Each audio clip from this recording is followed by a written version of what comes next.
Web Rádio MAP passa a apresentar, a partir de agora, estudos do livro Obreiros da Vida Eterna, do espírito André Luiz, na psicografia de Francisco Cândido Xavier, na comunicação de Célia Correia e Nivaldo Gervásio.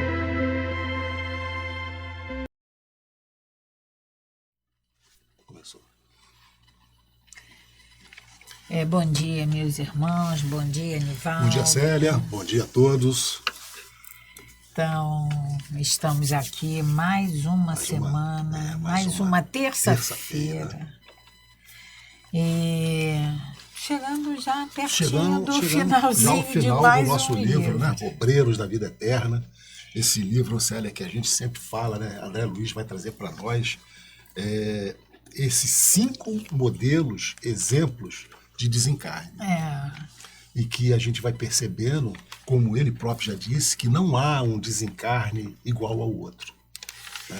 O nascimento e o nosso desencarne, cada um vai guardar as suas particularidades, porque vai depender, Célia, de como nós vivemos, nós agimos durante a nossa vida. Então, a gente já percebeu o desencarne lá dos Dimas, do Fábio, né?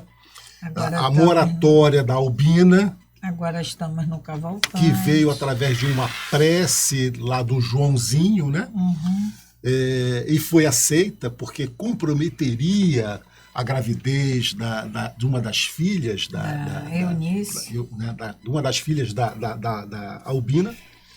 Lloyd Eunice. A Lloyd, né? Estava grávida, e essa menina que a Lloyd aguardava ia ser uma parceira do Joãozinho na continuidade da obra evangélica da Albina.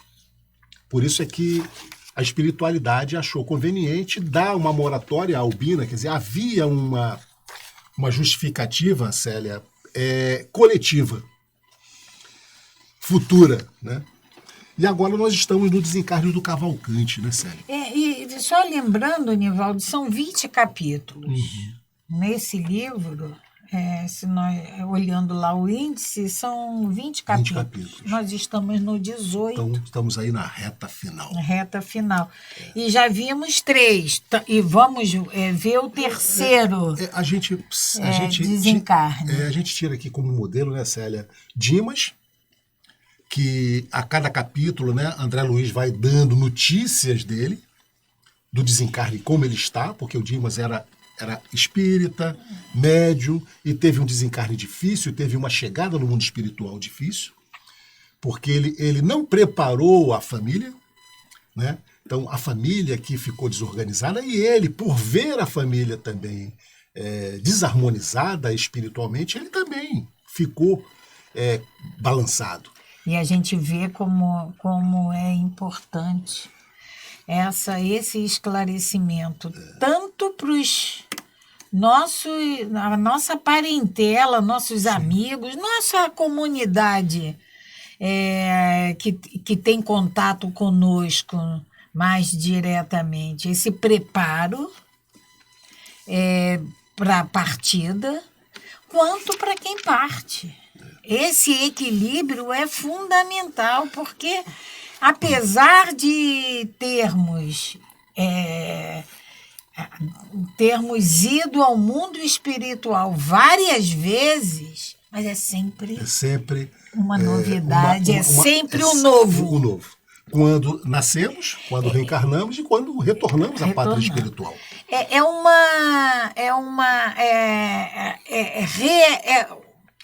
Vamos nos readaptarmos àquilo que nós já estivemos.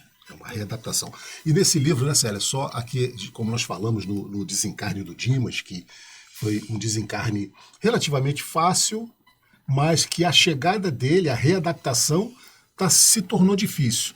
E a gente também, o André Luiz também falou sobre o Gotuso. Mas, o Nivaldo, o desencarne do Dimas não foi relativamente fácil, até porque a família estava ali segurando, né? Segurando. Mas não tão difícil, Célia, quanto a gente vai perceber agora do Cavalcante. Não, a gente do Dimas e do Fábio, né? Teve um trabalhinho, não foi assim nada tão suave. Tem o Fábio, que foi tranquilo, não deu trabalho nenhum. A chegada no plano espiritual, semanas depois ele teve a oportunidade de receber a esposa, né? Porque a própria Albina. A Albina que teve essa moratória, mas a gente teve lá atrás um outro modelo, um exemplo, que foi o Gotuso. O Gotuso. Gotuso, que foi um médico que já estava há 10 anos desencarnado no plano espiritual, atendendo na casa transitória. E ainda estava ligado. E ainda estava completamente desequilibrado do ponto de vista emocional, ligado à família na Terra. A tal ponto que a solução para o problema dele seria um reencarne. Ele reencarnaria como neto da esposa, para que ele pudesse quebrar aquele sofrimento que ele vinha alimentando com relação a perceber a família, a esposa que deu continuidade a um novo matrimônio, com novos filhos, e ele não aceitava aquilo de forma alguma. Todas essas histórias que André Luiz nos traz são histórias verídicas e que vai servir de exemplo para gente. Isso aqui é o principal, sério. A gente não está lendo esse livro aqui. O ensinamento que a gente tira para nossa vida, para empregar agora. Esse nosso apego às coisas. Daqui para frente, se eu não fiz até agora, né? Quando a gente estava falando, eu não posso mudar o meu passado. E nós já colocamos uma mensagem de reflexão no livro que a gente estuda, do livro dos médios agora, mas se eu não me engano, foi no livro dos espíritos ainda. Porque, como você falou agora, porque a gente precisa entender que tarde foi ontem, hoje ainda dá tempo. Então a gente fazer essa mudança, né, essa transformação nossa, para que a gente possa começar a perceber. Nós não somos daqui, sério. Nós vamos ter, todos nós, vamos retornar à pátria espiritual. Mas não cedo ou mais tarde, todos vamos. Não sabemos a ordem, mas vamos retornar. Então a gente precisa se preparar para esse retorno. Para esse retorno, né? Ter essa consciência de que nós vamos retornar. Retornar sem revolta, porque o que a gente percebeu lá no Fábio?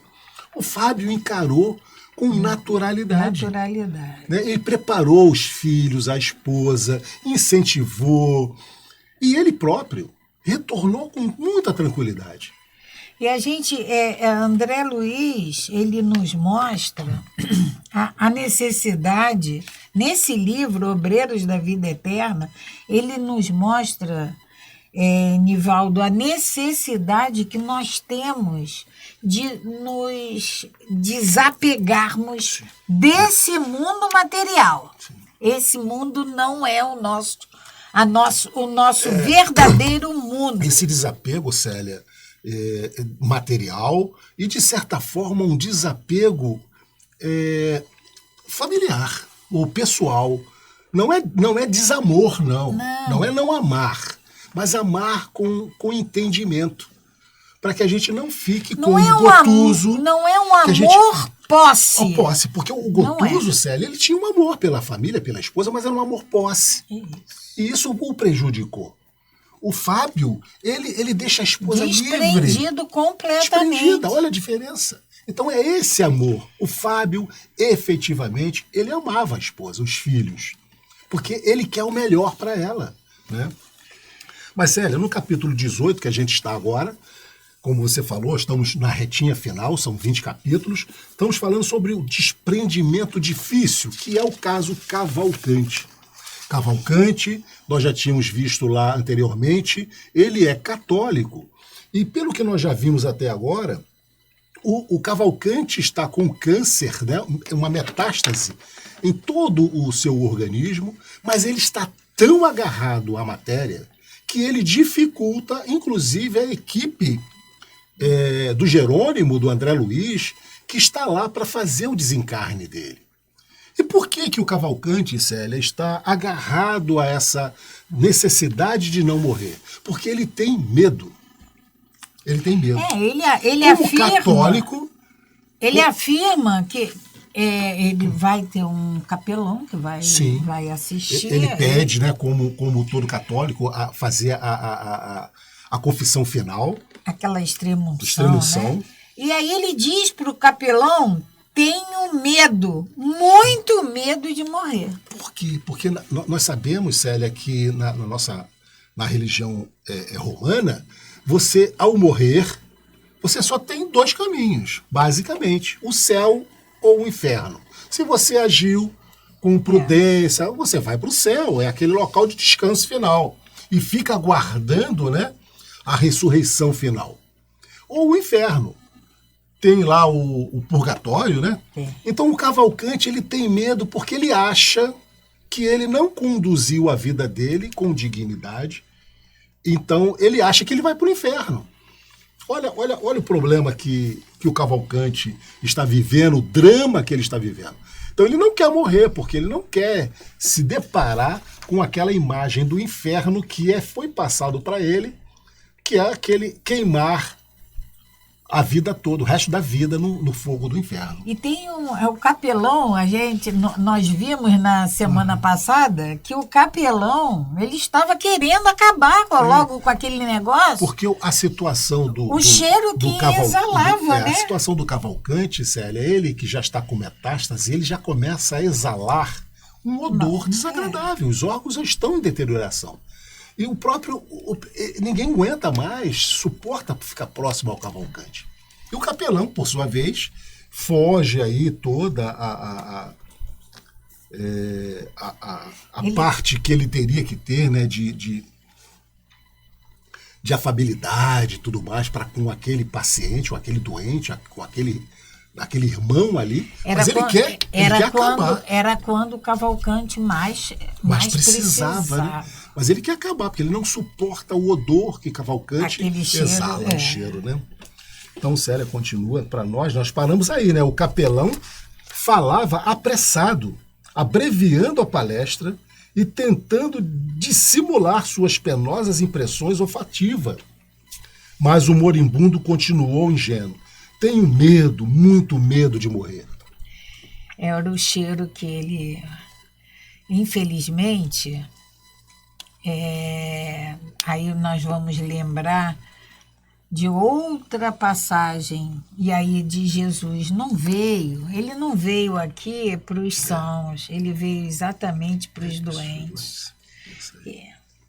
E aqui esse capelão que tem a incumbência de trazer a palavra do Cristo, tem essa impaciência. De dar ali toda aquela tranquilidade, de apacentar. Ser fraterno, benevolente. Né? De consolar, de falar de Jesus para ele naquele momento, né? De confortar. Mas o cheiro estava falando mais alto nele.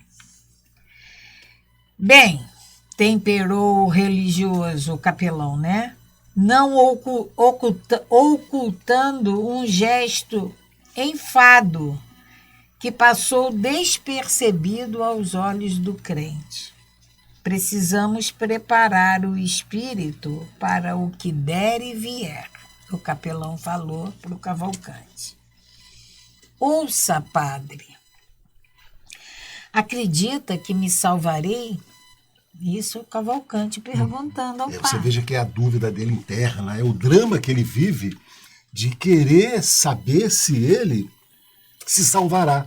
Se ele estiver salvo, ele vai para o céu. Se ele não estiver salvo, ele vai para o inferno. E aí, aqui, a gente vai... Vamos pensar na doutrina espírita. Ninguém precisa falar para a gente, você vai se salvar, não vai se salvar. Primeiro que todos nós nos salvaremos. Todos nós seremos espíritos felizes. Célia, isso segundo a doutrina. Desculpe só te cortar. É uma fala muito comum da Igreja Católica de que Jesus ele veio morreu para nos salvar. Né? Ele morreu na cruz para nos salvar. Ele não morreu na cruz para nos salvar. Nós é que temos, cada um de nós, nos salvarmos. Como? Pelas nossas atitudes, pela nossa transformação, pela nossa mudança.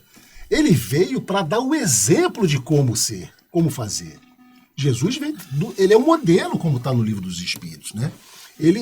Deus nos deu Jesus para servir como modelo e guia. Mas nós, cada um de nós, temos que fazer a nossa parte. Nós temos que nos salvar. Como? Praticando e sendo pessoas melhores a cada dia. Essa é o mote, é o que nós precisamos fazer. Então, quando o Cavalcante pergunta, ouça, padre, acredita que me salvarei? A gente não precisa de ninguém para nos dizer se vamos ou não nos salvar. Porque é só a gente fazer um retrospecto de como, o que nós fizemos nessa existência, o que nós estamos fazendo nessa existência. A nossa consciência nos diz. Mas um detalhe, a gente ter a certeza de que se nós não fizemos exatamente o que tínhamos para fazer, teremos outras oportunidades. Deus nos dará outra através da bênção da reencarnação. Não é? Isso nos consola. E aí o capelão responde a Cavalcante, sem dúvida, você sempre foi um bom católico. Aí é para a gente se perguntar o que é ser um bom católico. É uma resposta de cada um que é. Porque não basta vocês nos considerarmos bons espíritas. Nós temos que ser. Nós temos que ser. Mas escute, e a voz do enfermo fez-se triste, mais chorosa e sufocada. Eu desejaria morrer noutras condições. Segundo lhe confessei, fui abandonado pela mulher há muitos anos. Sabe que ela me trocou por outro homem e fugiu para nunca mais.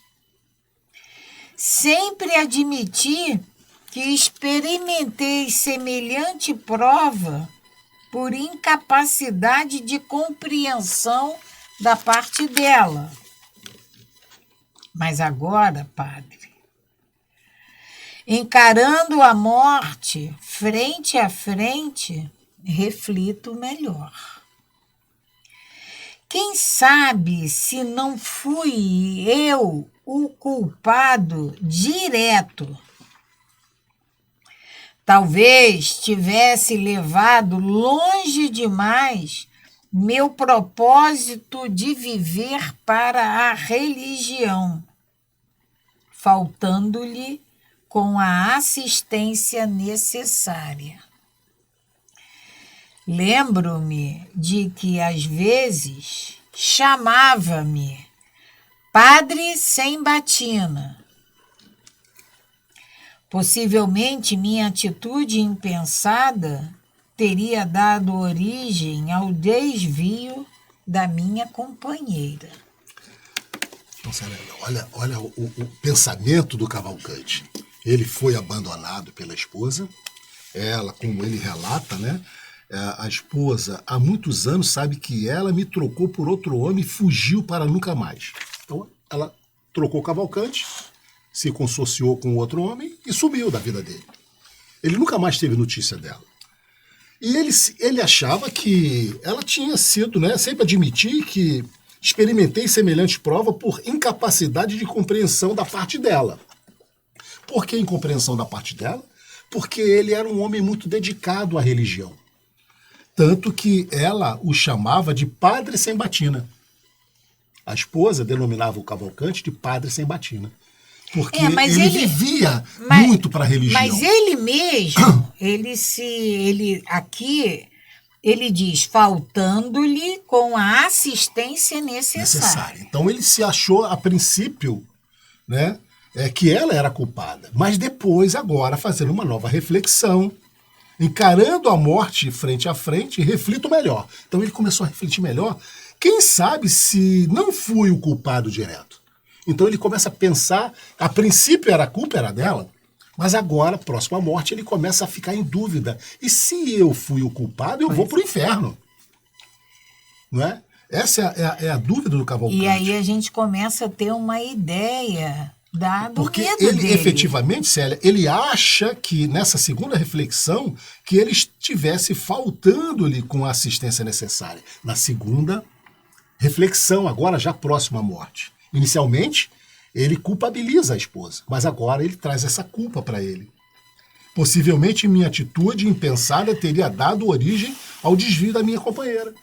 Ele provavelmente era uma pessoa muito ligada à igreja, à religião, tanto que ela chamava ele ele deveria se dedicar muito à religião. A esposa chamava ele de padre sem batina. Então, devia ser aquela pessoa que vive no centro espírita, não tem isso?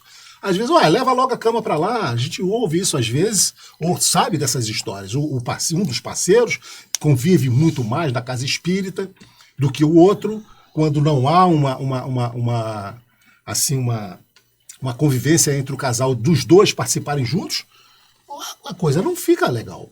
Né? Então, é necessário, evidentemente, numa situação dessa, né, Célia, que haja um consenso do casal. Mas nesse caso aqui do Cavalcante, muito provavelmente ela não participava e ele sim. Então, após fitar o clérigo, demoradamente implorou: poderá sua caridade continuar indagando por mim? Necessito vê-la. A esposa que abandonou ele. Necessito vê-la, a fim de apaziguar a consciência. Essa consciência é essa voz que todos nós temos, que ela não se cala nunca. Há 11 anos perdia de vista. Ou seja, há 11 anos Cavalcante não sabia onde se encontrava esta mulher. E esse apaziguar, né, Célia, muito provavelmente ele queria se perdoar. Muito provavelmente pela atitude que ele achava que tinha cometido com ela. Eu acredito que ele queria se perdoar e pedir perdão. Eu acredito. Apaziguar, né? Para poder ter essa possibilidade na mente dele de agora eu vou para o céu. O sacerdote, no entanto, não parecia intimamente interessado em satisfazê-lo e repetia com impaciência. Sabe, quando você já não aguenta mais aquilo, a pessoa está falando, né? Então o padre demonstrava essa impaciência. Descanse, descanse. Prosseguirei nas diligências. Tenha coragem, Cavalcante. É provável que tudo venha ao encontro de nossos desejos. O moribundo, voz entrecortada pelo cansaço, murmurou: obrigada, padre, obrigado. Obrigado, padre, obrigado. O religioso tentou sair, mas Cavalcante, amedrontado, eu não queria ficar sozinho, né? Perguntou ainda: acha que me demorarei muito tempo no purgatório? Ou seja, ele já estava definindo o lugar para onde ele ia. Se ele fosse para o purgatório, já estava bom. Tava bom, né? Acha que me demorarei muito tempo no purgatório? Célia, aqui a gente percebe também, né, o quanto o Cavalcante coloca a decisão da vida dele na mão do outro. E a gente sabe que isso não funciona, não é assim. Só na mão de Deus. Não é? Que ideia, murmurou o interlocutor entediado. Falta-lhe suficiente confiança no poder de Deus. Enunciou as últimas palavras com tamanha irritação que o enfermo lhe percebeu o descontentamento, sorriu humilde e calou-se. Cavalcante percebeu que o padre já não tinha mais vontade de estar ali com ele, né? O sacerdote, ao se afastar aliviado, encontrou certo médico e indagou. Afinal, que acontece ao Cavalcante? Morre ou não morre? Estou cansado de tantos casos compridos. Estou cansado. Então você veja, esse era o pároco, né, o padre, né, que estava lá para confortar Cavalcante. Ele encontra com o médico e pergunta: como é que é? Morre ou não morre? Morre ou não morre? Pô, não aguento mais, estou cansado, né? Tem sido gigante na reação, informou o médico, o clínico bem-humorado. Considerando-lhe, porém, os males sem cura, venho examinando a possibilidade de eutanásia. Porque ele, o Cavalcante, já estava numa condição, né, Célia, que todos os órgãos estavam contaminados. Mas ele não morria. Então, o médico já pensa na possibilidade de uma eutanásia, ou seja, de uma morte antecipada. E aí a doutrina espírita Vai falar isso aqui, né? nos esclarece sobre isso. Parece-me caridade, redarguiu o religioso, porque o infeliz apodrece em vida. E o padre concorda com essa possibilidade do médico de praticar uma eutanásia. O Esculápio abafou o riso franco e despediram-se. Ainda riram-se. A cena chocava-me pelo desrespeito. Choca a gente. André Luiz está falando. Não choca? Que conversa, né? Esse comportamento do padre, e do médico? Muito anteriormente, antes do padre encontrar o médico, a impaciência, a irritação do padre já mexe com a gente. Aí culmina com essa conversa impiedosa do médico e o capelão. Porque você imagine o padre chegar ao médico e como é que é? O Cavalcante morre ou não morre? Quer dizer, inquirindo o médico, né, sobre a situação do Cavalcante. Poxa, não é possível, né? A cena chocava-me pelo desrespeito. Ambos os profissionais, o da religião e o da ciência, notavam situações meramente superficiais, incapazes de penetração nos sagrados mistérios da alma. O que aqueles minutos, aquela atitude que eles poderiam tomar, significaria para o Cavalcante, o espírito Cavalcante. Entretanto, para compensar tão descaridosa incompreensão, Cavalcante era objeto de nosso melhor carinho. E aí, Célia, a gente volta a fazer aquela observação. O André Luiz, o Jerônimo veio com essa equipe para participar de fazer 5 desencarnes. E esses desencarnes, com essa assistência especializada, são para espíritos merecedores. Se Cavalcante estava recebendo esse apoio dessa equipe vindo do nosso lar, é porque ele era um espírito diferenciado. Como nós vimos o Dimas e o Fábio. Como André Luiz, né, Célia? Desculpa. Cavalcante era objeto de nosso melhor carinho. Eu acho que aqui nesse livro, Obreiros da Vida Eterna, André nos traz esses relatos desses 5 desencarnes. Mas eu acredito, Nivaldo, que durante o tempo de André Luiz, nos trabalhos no mundo espiritual, esse carinho não faltou a ninguém, nem aqueles que nós vimos lá no início do capítulo, no socorro aos vales dos... nos vales, nem aqueles faltou o carinho dessa equipe, né? De toda a equipe socorrista. Esse carinho é dado a todos, até porque se a gente... Sabe aquele capítulo do Evangelho, Sede Perfeitos? Porque o que nós temos que fazer o nosso melhor, seja para quem for. Se eu me proponho a socorrer, eu tenho que socorrer da melhor maneira que eu possa. E esse carinho, esse amor, essa atenção está ao alcance de todos nós. Depende de nós.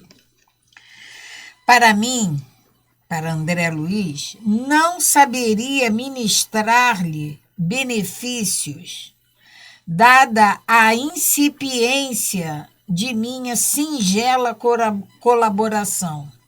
Mas Jerônimo e Bonifácio, lembram do Bonifácio?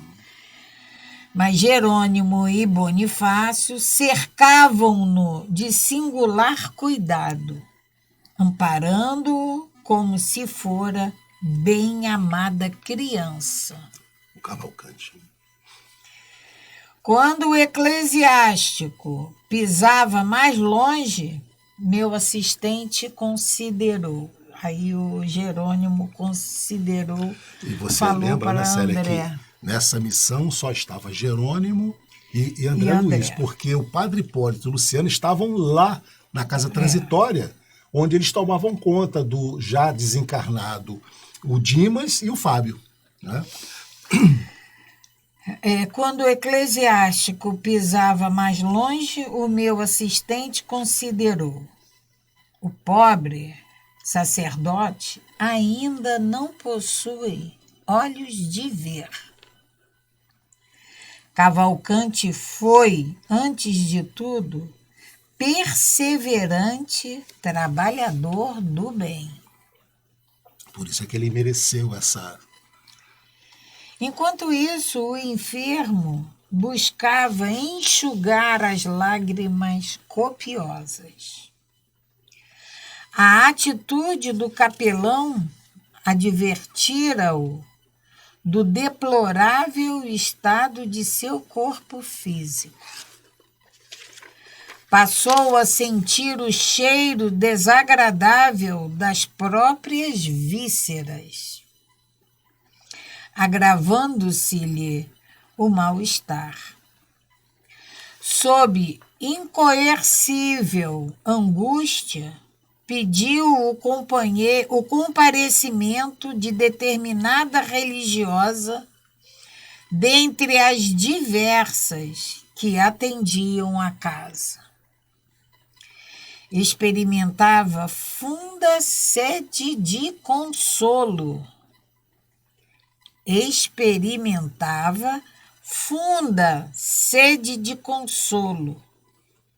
Necessitava coragem que lhe viesse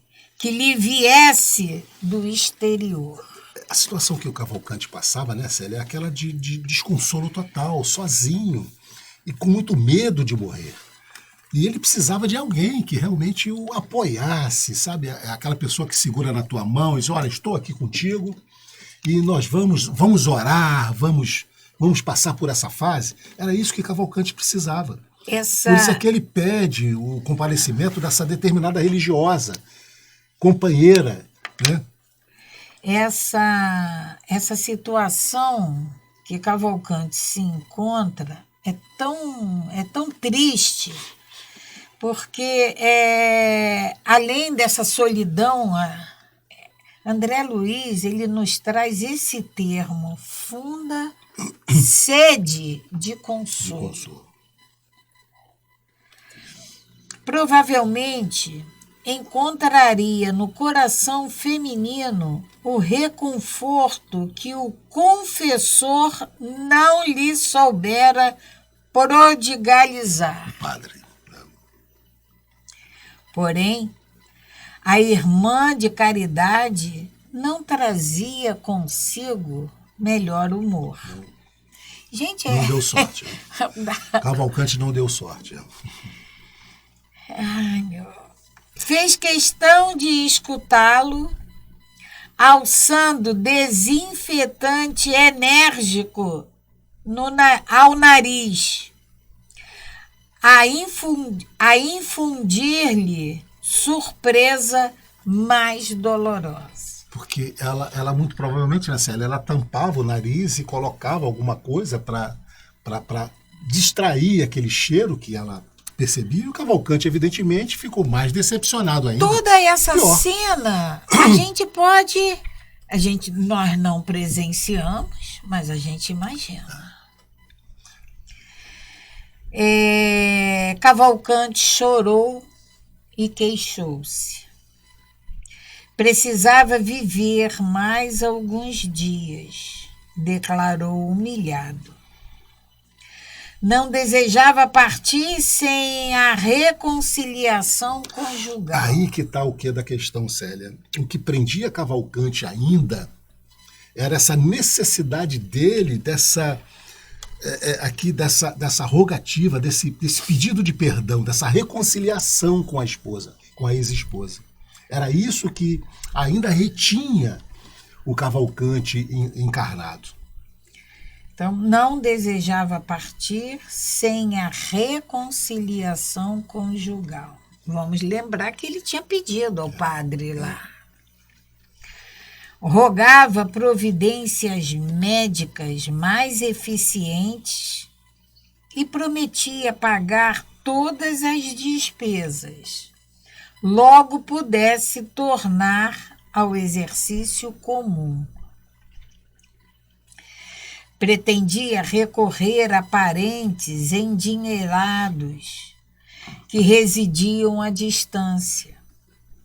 Resgataria o débito até o derradeiro centavo. A irmã de caridade, e aí vamos, para quem tem o livro, vocês vão ver que a irmã de caridade está entre aspas. Para quem não tem o livro, para quem só está nos ouvindo, essa irmã de caridade está entre aspas. A irmã de caridade, depois de ouvi-lo com impassível frieza, foi mais sucinta. Meu amigo, disse áspera.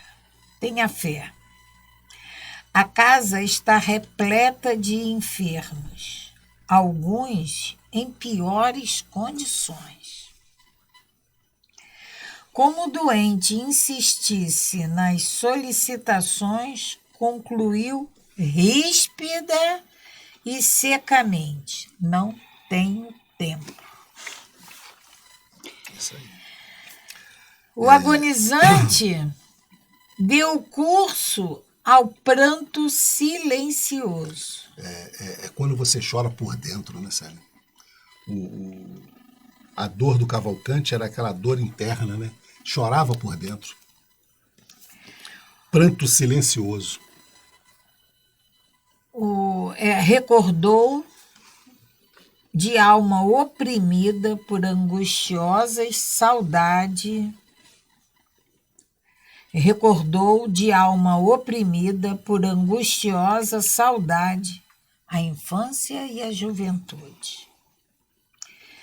Percorrera as estradas terrenas de coração aberto à prática do bem. Não compreendia Jesus encerrado nos templos de pedra. Esse é o entendimento do Cavalcante, ó. A distância dos famintos e sofredores que choravam por fora. A doutrina que abraçara não lhe oferecia ensejo de mais vasta aplicação ao exemplo evangélico. Era compelido a satisfazer obrigações convencionais e a perder grande tempo através de manifestações de culto externo. Entretanto, valera-se de toda oportunidade para testemunhar entendimento cristão. Porque amara o exercício do bem, constante e fiel, era aborrecido aos sacerdotes e familiares em geral. A parentela, inclusive a esposa, considerava-o fanático, desequilibrado, imprestável. Perseverava mesmo assim. Embora as condições elevadas em que se envolvera a fé, ignorava as lições do além-túmulo e receava a morte. Estimaria obter a certeza do destino a seguir. A visão mental do inferno, segundo as concepções católicas, punha-lhe arrepios no espírito exausto. A probabilidade de sofrimentos purgatoriais enchia-os de temor. Ou seja, para onde Cavalcante corresse, do que ele pensasse, causava sofrimento para ele. Desejava algo de melhor, de mais belo que o velho mundo em que vivera até então. Suspirava por regressar em coletividade diferente, em que pudesse encontrar corações a pulsarem sintonizados com o dele. Sentia fome e sede de compreensão, de profunda compreensão, mas, prejudicado pelos princípios dogmáticos da escola religiosa que se filiara, repelia-nos a ação. Ou seja, então, Jerônimo e André estavam ali assistindo. Veja só Cavalcante. Essa última colocação, prejudicado pelos princípios dogmáticos da escola religiosa a que se filiara. Então, esses princípios dogmáticos é o do céu, do inferno, do purgatório. Né? Isso era que trazia todo esse sofrimento para o Cavalcante. E por isso ele queria se reconciliar com a esposa, porque ele achava que ele havia errado. E ele queria se reconciliar antes para não correr o risco de ir direto para o inferno. Ele queria pelo menos ir para o purgatório. E que já causava sofrimento para ele. Não era... Não. O assistente pondo em prática... Tá. Recursos magnéticos, o assistente Jerônimo, né? Pondo em prática recursos magnéticos, tentou propiciar-lhe sono brando, de maneira a subtrair-lhes os temores em socorro direto, fora do corpo físico. Então, foi dado passes magnéticos para que Cavalcante relaxasse, né? Dado pelo Jerônimo, já a equipe espiritual entrando em ação. Contudo, o moribundo lutou por manter-se vigilante. Ele não queria dormir, né? Temia dormir e não despertar, pensava ansioso. Ele não queria nem dormir para não morrer, né? Queria ver a esposa antes do fim. Dizia de si para consigo. Não era efetivamente provável? Não seria justo morrer tranquilo?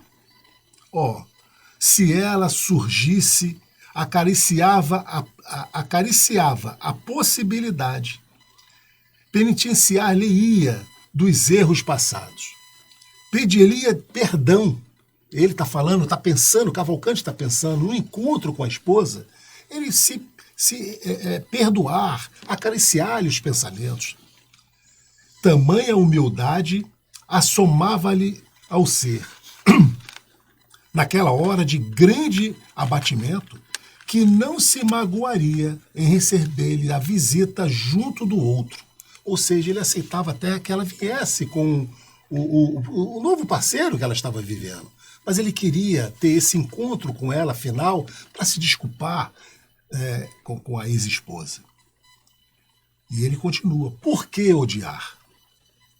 Porventura, não ensinava a lição de Jesus que a fraternidade constitui sempre bênção do Altíssimo?